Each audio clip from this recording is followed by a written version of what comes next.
La dernière ligne droite de l'émission Split Screen pour l'actu cinéma, et on va continuer tout de suite avec Attila Marcel. Et oui. Chloé, film de Sylvain Chomet. Oui, c'est toi, Chloé. Mais tu l'as vu, toi? Oui, je l'ai vu avec toi. D'accord. J'ai pas vu avec toi. Non, mais je l'ai vu et je vais en parler avec toi, pardon. D'accord.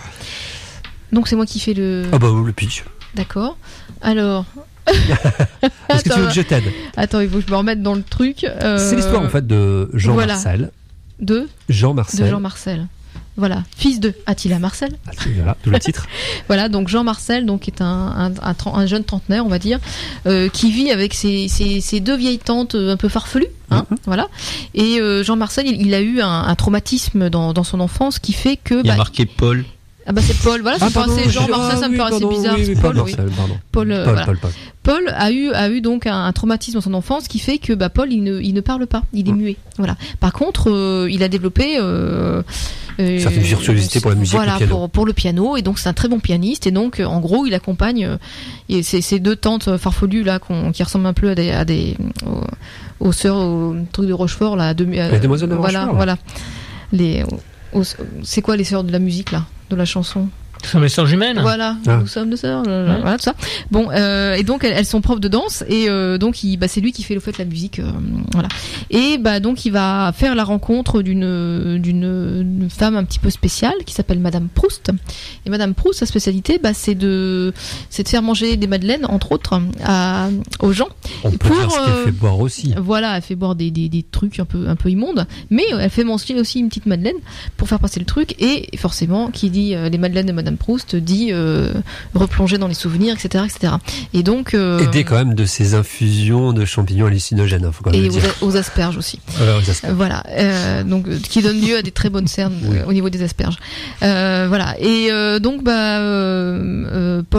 Paul du coup va pouvoir se replonger un petit peu dans ses souvenirs, un petit peu dans son enfance, et trouver un petit peu les réponses à ces questions. Voilà. En gros, faut pas trop dire, hein, sinon. Oui, faut pas trop en révéler. Voilà. Donc Sylvain Chomet, c'est son premier film en prise de vue réelle, puisqu'on le connaît surtout pour Les Triplettes de Belleville, pour L'Illusionniste. Il avait fait un petit sketch dans Paris Je t'aime. Oui, il a fait un court-métrage avec Yolande Moreau et je sais plus comment il s'appelle. Enfin, c'était aussi c'était des mimes. Oui, voilà. Et donc pour la réalisation en fait d'un premier film, surtout connaissant un petit peu son univers, parce que c'est vrai qu'il y a l'univers assez rétro, assez 50, assez référencé. Il a très bien, je trouve, il a très bien réussi son passage de l'animation au live. Je trouve que c'est vraiment une petite fantaisie toute tendre et toute délicieuse, voilà, sur ce côté. Déjà, le petit côté Madeleine de Proust, tout ça, c'est ça. Complètement le côté tendre et rétro de ces films. Moi, j'avais beaucoup aimé Les Triplettes de Belleville, aussi L'Illusionnisme, mais qui était un peu plus grave. Là, les thèmes sont pas forcément légers, hein, parce qu'on parle de filiation, on parle de savoir d'où on vient, on parle de voilà. Donc, et pour autant, je trouve qu'il le traite avec voilà, il y a vraiment toute la truculence qu'il peut y avoir dans ces films d'animation. On le retrouve aussi dans le film. C'était pas forcément évident, parce que c'est vrai que il y a parfois une débauche. Alors certains pourront penser à Jeunet par exemple, mais je trouve que c'est un peu dans le même style, dans le sens où c'est un film qu'il faut regarder plusieurs fois, parce que sur les décors il y a plein de choses qui se passent, mais c'est pas le gadget pour le gadget, c'est toujours un sens. Les deux tantes me font quand même penser à La Cité des Enfants Perdus et les deux sœurs de Jeunet et Caro. Mais un petit peu, mais vaguement comme ça. Alors ça, je me rappelle plus. Je l'ai vu, mais je m'en rappelle plus. Non, mais il y a un côté. Toutes les deux, je fais. Tiens. Non, mais il y a un côté triplettes, et puis c'est vrai qu'à certains moments, en fait, on pense beaucoup, en fait, surtout les séquences, en fait, où il mange. Il y a un rapport. Moi, ça me faisait beaucoup penser, en fait, à La Vieille Dame et les Pigeons, le premier court métrage. Oui. Ce rapport un petit peu, puis assez noir aussi, assez sombre. On a dit que ça parlait d'asperges, mais ça parle beaucoup de chouquettes aussi. Oui, voilà. Non, franchement, c'est un vrai petit plaisir, ce film-là. Et il y a beaucoup de musique. Le piano est très présent aussi, avec l'imagerie là du gros piano opposé au petit ukulélé de Madame Proust. Voilà. Et c'est vrai que à part le thème de l'Acmé, qui est chanté par les deux tantes sans arrêt, Je l'avais pas reconnu moi au départ. C'est après quand la musique est venue avec, mais chantée par les deux temps, j'avais pas reconnu. Et après donc toutes les parties de son piano en fait sont originales, composées par Sylvain Chomet lui-même. Et voilà, donc c'est vrai que ça donne, il y a cette atmosphère qui est très enveloppante, très voilà. Et donc ce qui est particulièrement donc quand Paul boit ses tisanes infâmes avec ses madeleines et les champignons hallucinogènes entre autres, il se retrouve en fait dans des espèces de rêves qui donnent lieu à des petits, alors pas des sketchs, je ne pas ça des sketchs, mais à des séquences qui fait qu'on se retrouve plongé dans différentes, on le retrouve, il se retrouve lui-même avec ses parents à telle époque, à tel moment, à tel voilà. L'occasion de retrouver la mémoire quelque voilà. part. Et il va comprendre pourquoi, il va avoir la réponse finalement à sa question, on dira pas laquelle, mais voilà, c'est plein de franchement oui, le mot qui est vraiment, c'est vraiment il y a plein de tendresse là-dedans, il y a plein de c'est très fantaisiste, en même temps il y a plein de tendresse avec le petit côté grave qui va avec. Alors, je trouve pas que ce soit, je dirais pas que c'est un petit bijou, mais c'est juste avant. Voilà. D'accord. Ah oui, tu vas loin. Oui. Il manque quand même quelque chose pour arriver au petit bijou de film qui, franchement, voilà, parce que je trouve qu'il y a quand même des maladresses. Des fois, il y a quelques petites longueurs. Moi, j'ai pu ressentir quelques longueurs dans le film, mais bon, ça c'est le passage au film live, donc là-dessus, on va pas chipoter. Mais c'est vrai que c'est un petit film.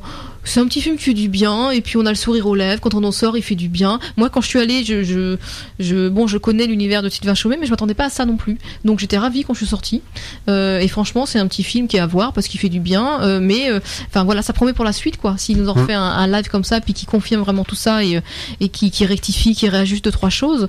Voilà. Et c'est vrai que au niveau des acteurs, Paul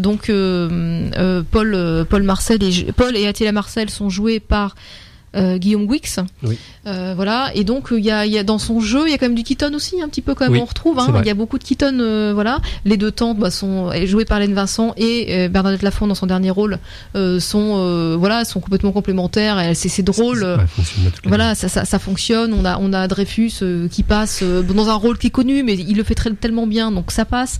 Et voilà, donc il y a plein de petites choses comme ça, il y a plein de choses à voir, et c'est un petit film franchement qui fait du bien, et il faut pas j'ai même pas envie d'aller plus loin, quoi. J'ai même pas envie d'analyser parce que voilà. Moi, je te rejoindrais, sauf que je serais un peu plus avancé dans le sens où je trouve quand même que c'est quand même pas mal quand même ce qu'il a pu faire sur cette première, on va dire, pour son premier film en fait en live. Mais moi, connaissant vraiment l'univers de Chomet, j'ai été un petit peu déçu. J'étais un peu déçu pour les caractérisations de personnages. Je suis tellement habitué justement dans l'univers de Chomet à ce que il y ait vraiment des caractérisations en fait fortes de personnages, avec vraiment des personnages hauts en couleur, très caractérisés, très voilà, qui soient vraiment très atypiques. Et même s'il a essayé de le faire avec tous les personnages, que ce soit, on va dire, la voisine un peu bouddhiste, qui cultive, que ce soit en fait les deux tantes, que ce soit en fait tous les personnages, je trouve que ça manque justement de ces personnages. Voilà, j'ai l'impression que ça manque un petit peu, on va dire, d'épaisseur au niveau des personnages. Mais Paul, le personnage de Paul, on peut faire le rapprochement avec le neveu des triplettes, là, celui qui faisait du vélo, là, qui était très lunaire, c'est Junior, c'est un peu, on va dire, mono, on va dire obsessionnel dans son truc de la musique, même si on va dire qu'il a un peu plus d'épaisseur, parce qu'on va dire il y a une recherche derrière par rapport au personnage de Paul, ce qui n'était pas de Junior qui faisait, on va dire, ce que lui demandait en fait sa grand-mère. Je sais plus. C'est tante, quoi, les triplettes. Oui, les triplettes, oui. Mais comment ça s'appelle ?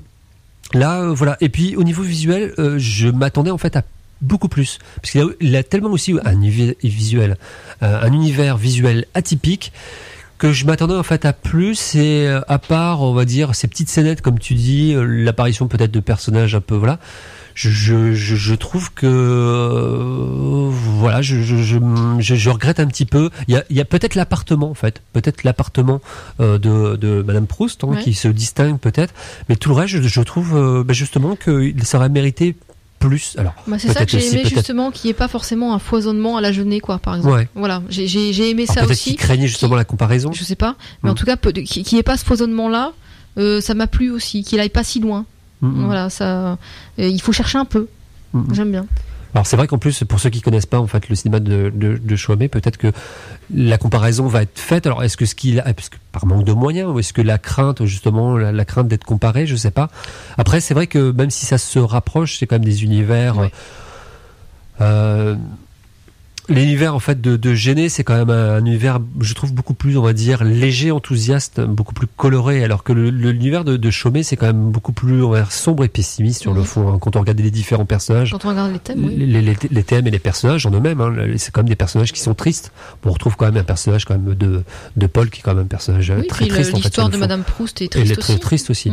Mais donc finalement, si on s'y attarde, c'est vrai que les univers, faut pas craindre en fait la jonction en fait des deux finalement, ou du moins que les univers des deux. Ça s'équilibre très très bien. Ouais.